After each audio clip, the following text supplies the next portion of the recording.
5 fakta menarik tentang aplikasi Cek NIP.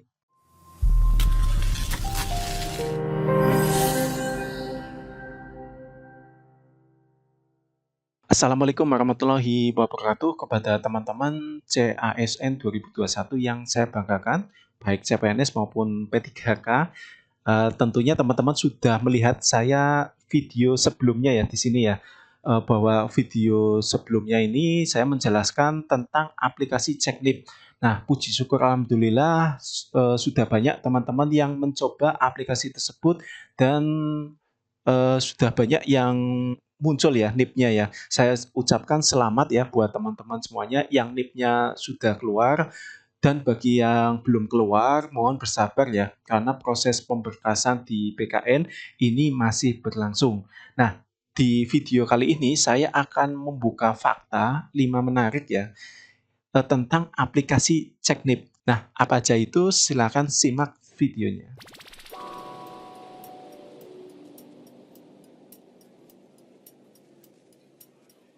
Perlu teman-teman ketahui ya bahwa aplikasi-aplikasi yang teman-teman kenal sebagai aplikasi Cek NIP ini pada dasarnya merupakan aplikasi-aplikasi kepegawaian yang memanfaatkan web service dari BKN berupa NIP. Nah, NIP inilah yang berfungsi sebagai primary key untuk membuka biodata kepegawaian. Singkat cerita, jika NIP di aplikasi tersebut muncul, pada dasarnya NIP tersebut berasal dari database BKN. Nah, jadi saya ucapkan selamat ya bagi teman-teman yang NIP-nya sudah muncul di aplikasi tersebut karena proses pemberkasannya sudah lolos verifikasi BKN dan NIP-nya sudah keluar atau sudah terbit.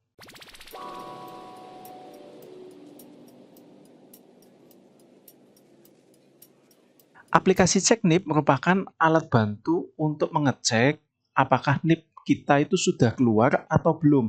Proses keluarnya NIP ditandai dengan telah berjalannya proses penetapan NIP di masing-masing instansi.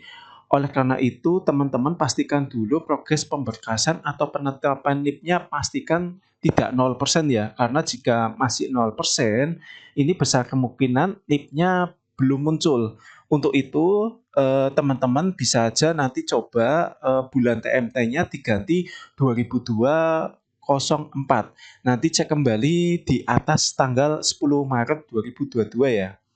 Bagi yang progres pemberkasannya sudah 100% tetapi NIP-nya belum muncul, cobalah nanti teman-teman mengganti TMT-nya menjadi 2002-02.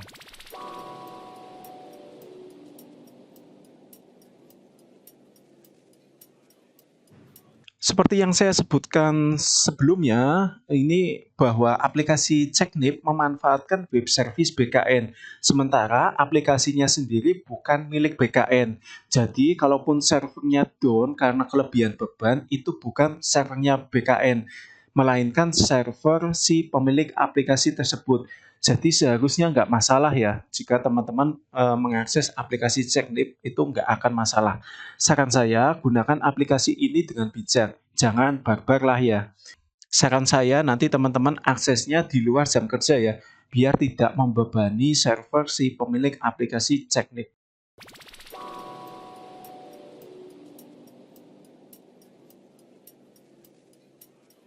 TMT CPNS merupakan tanggal diangkatnya teman-teman sebagai CPNS.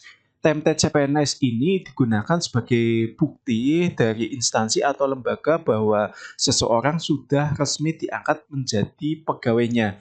Kemudian TMT CPNS juga digunakan sebagai dasar untuk menerbitkan SPMT, kemudian sebagai pengukuhan keberadaan pegawai di suatu instansi atau lembaga, dan sebagai dasar bagi seseorang untuk menjalankan kewajiban dan mendapatkan haknya sebagai pegawai. Kemudian TMT CPNS juga digunakan sebagai dasar untuk perhitungan masa pensiun bagi CPNS. Nah, TMT CPNS ini bukan sebagai dasar untuk penerbitan gaji ya. Jadi untuk dasar menerbitkan gaji adalah SKSPMT. Jadi terbitnya TMT CPNS itu bukan berarti teman-teman sudah diperhitungkan gajinya.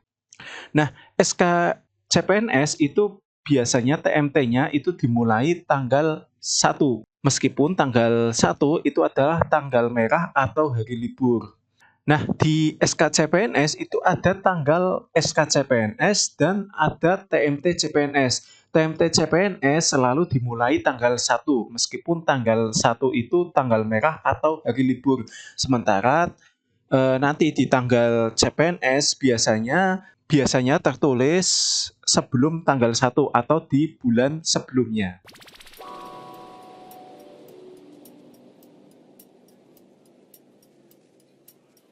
Seperti kita ketahui, proses verifikasi berkas BKN itu dilakukan oleh BKN ya.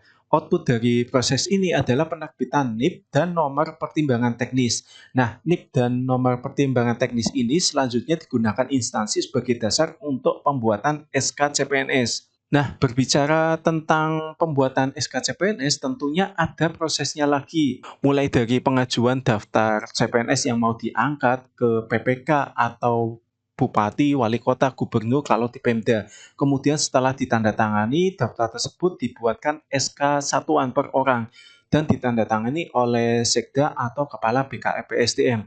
Selanjutnya setelah SK CPNS jadi, kemudian panitia membuat SK SPMT-nya. Terakhir, setelah SPMT-nya keluar, panitia perlu membuat acara seremonialnya berupa penyerahan SK CPNS dan SK SPMT dengan mengundang bupati atau wali kota atau gubernur selaku pejabat pembina kepegawaian. Sehingga mulai dari proses pembuatan SK CPNS, SK SPMT, hingga pembuatan acara seremonial penyerahan SK-nya ini membutuhkan waktu sekitar 1 sampai 2 bulan. Nah, apakah SK CPNS dan SPMT bisa dilakukan bersamaan? Pada prinsipnya bisa, tetapi ini perlu proses effort yang lebih. Nah, untuk membahas ini nanti akan saya bahas di video selanjutnya. Demikian 5 fakta menarik tentang aplikasi CekNIP. Silahkan bagi teman-teman yang belum cek NIP-nya, teman-teman bisa tonton video saya sebelumnya di sini ya. Nanti teman-teman bisa cek apakah NIP-nya sudah muncul atau belum. Semoga video ini bermanfaat. Jangan lupa klik like jika kalian suka dengan video ini dan share video ini ke sosial media kalian. Saya Basuki Rahmat, salam Prakom Indonesia. Wassalamualaikum warahmatullahi wabarakatuh.